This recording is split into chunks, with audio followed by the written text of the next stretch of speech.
Bismillahirrahmanirrahim. Bersyukur kepada Allah dengan senantiasa memujinya, dengan indahnya kalimat Alhamdulillah, bersolawat, mengaturkan salam atas manusia terindah di dalam kehidupan, baginda Nabi besar Muhammad Sallallahu Alaihi Wasallam. Juga atas para keluarganya, para sahabat-sahabatnya. Amma ba'du. Di Madinah ada sebuah tempat yang wajib sangat dianjurkan untuk dikunjungi oleh para jemaah umroh dan jemaah haji. Tempat yang sangat bersejarah, ditulis dengan tinta emas. Tempat itu bernama Baqi'ul Gharqad. Al-Baqi'ul Gharqad. Di Baqi itu dikebumikan 10.000 sahabat-sahabat baginda Rasulullah sallallahu alaihi wasallam. Imam Ibnu Hajar Al-Asqalani beliau mencatat ada 125.000 sahabat yang ditinggalkan oleh baginda Rasulullah. Jadi ketika baginda Nabi yantakil ila rafiqil a'la, ada 125.000 sahabat yang ditinggalkan oleh baginda Nabi. Di Baqi itu ada 10.000 sahabat-sahabat Rasulullah. Dan di Baqi juga ada ummahatul mukminin, permaisuri baginda Nabi. Jadi istri-istri Kanjeng Rasul itu semuanya ada di Baqi, kecuali hanya Sayyidatuna Khadijah yang dikebumikan di Ma'la, di Mekah. Istri-istri Nabi itu terkumpul dalam 2 bait, dalam 1 bait syair. Rumusnya Khalili Saba Akli Khula Zaini Halaten Zahajafna Ramzan Sahihan Muhaddaba. Khalili itu isyarat kepada Sayyidatuna Khadijah. Beliau istri Nabi yang sangat berjasa, yang menyertai Rasulullah pada awal-awal perjuangan, sampai menyertai baginda Nabi ketika baginda Nabi melakukan tahannus atau bertapa di Jabal Nur di Gua Hira. Lalu kemudian baginda Rasulullah mempersunting istri Nabi, Sayyidatuna Saudah. Lalu kemudian mempersunting Sayyidatuna Aisyah. Lalu kemudian mempersunting Sayyidatuna Zainab. Sayyidatuna Zainab binta Khuyai. Lalu kemudian mempersunting Sayyidatuna Ramlah, Sayyidatuna Sofia, Sayyidatuna Maimunah. Jadi istri-istri Nabi itu semuanya ada di Baqi. Jadi ketika kita ke Baqi, maka niati untuk ziarah permaisuri Nabi. Dan ketika kita ke Baqi, yang harus ditempatkan pada ranking pertama adalah ziarah Sayyidina Uthman Dun Nurain, Sayyidina Utsman bin Affan. Lalu kemudian ketika kita mengunjungi Baqi, kita niat mengunjungi ayahanda Rasulullah, Sayyid Abdullah. Jadi Sayyid Abdullah itu menurut Syekh Yusri, beliau jasadnya ketika masih ada Nabi itu dipindahkan ke Baqi'il Gharqad.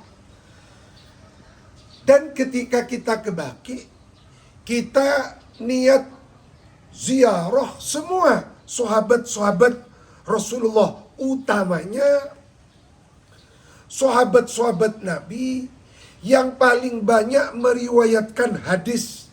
Al-mukfiruna fi riwayatil khabar minas sahabatil akarimil hurar. Abu Hurairah ranking pertama. Beliau meriwayatkan 5.374 hadis. Jadi sahabat yang paling banyak meriwayatkan hadis Abu Hurairah. 5.374 hadis. Lalu kemudian sahabat Abdullah bin Umar, beliau meriwayatkan 2.630 hadis Rasulullah. Peringkat ketiga Anas bin Malik, 2.286 hadis yang beliau riwayatkan. Peringkat keempat Fazaujatul Hadil Abar, Sayyidatuna Aisyah, beliau meriwayatkan 2.210 hadis. Yang ketiga, yang kelima, sahabat Abdullah bin Abbas, beliau pesariannya ada di Taif. Lalu kemudian peringkat keenam, sahabat Jabir bin Abdullah, juga ada di Baqi. Abdullah bin Abbas meriwayatkan 1.660 hadis, sahabat Jabir 1.540 hadis. Lalu kemudian yang ketujuh, sahabat wa ba'dahu al-Khudri fahuwal akhir. Abu Sa'id al-Khudri meriwayatkan kurang lebih 1.170 hadis. Jadi Baqi itu tempat yang sangat bersejarah.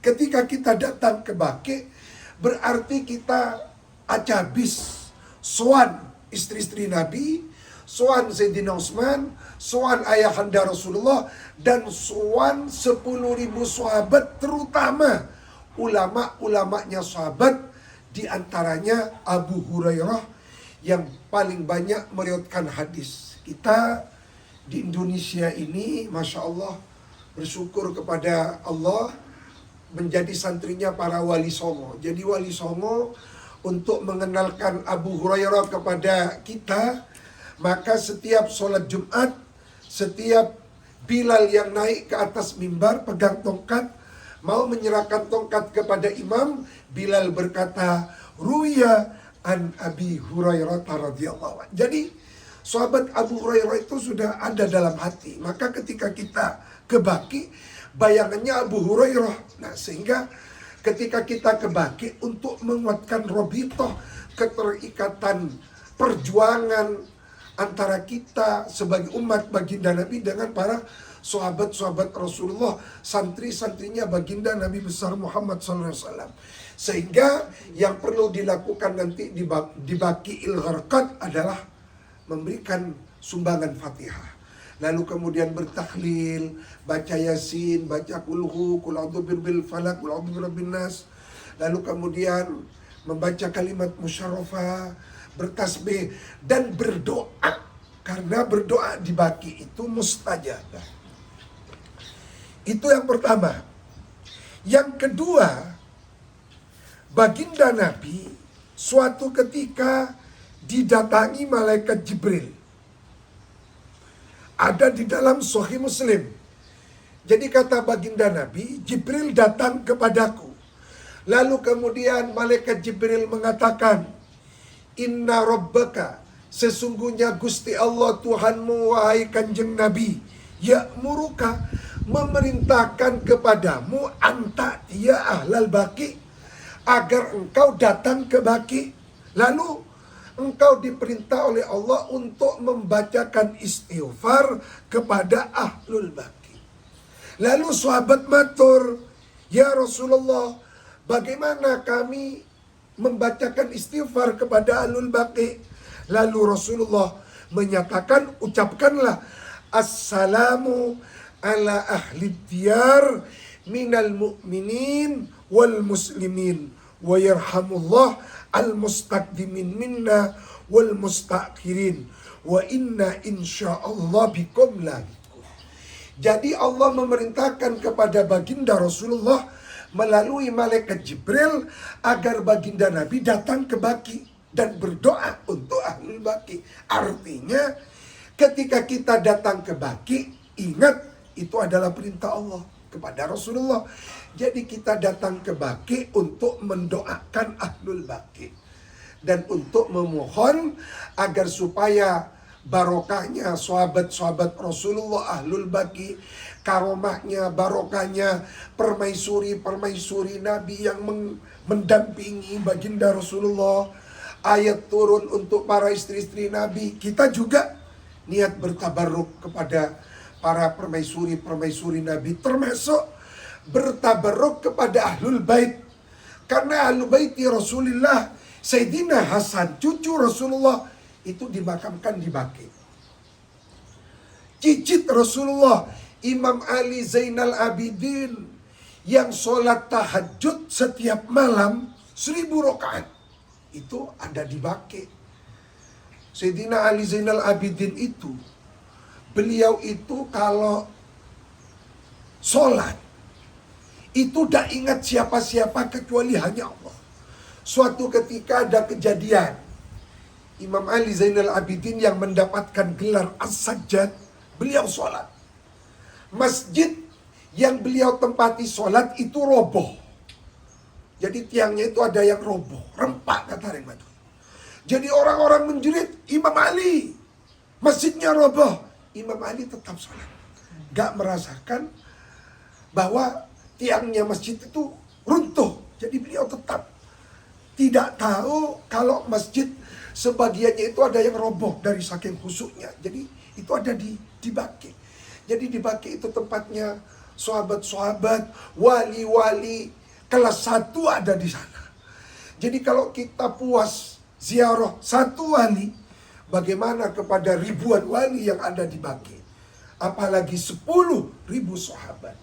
Nah, oleh karena itu kepada jamaah umroh PT Nur Haramain Mulia, sambungkanlah batin ruhaniyah kepada para sahabat dan para ahlul bait, cucu-cucu keluarga Rasulullah yang ada di Baqi, juga kepada para wali-wali yang ada di Baqi. Karena banyak ulama-ulama besar itu dikebumikan di Al-Baqi'il Gharqad. Ini sepintas tentang pesarian Baqi'il Gharqad. Mudah-mudahan kita dapat syafaat barokahnya Ahlul Baqi. Amin.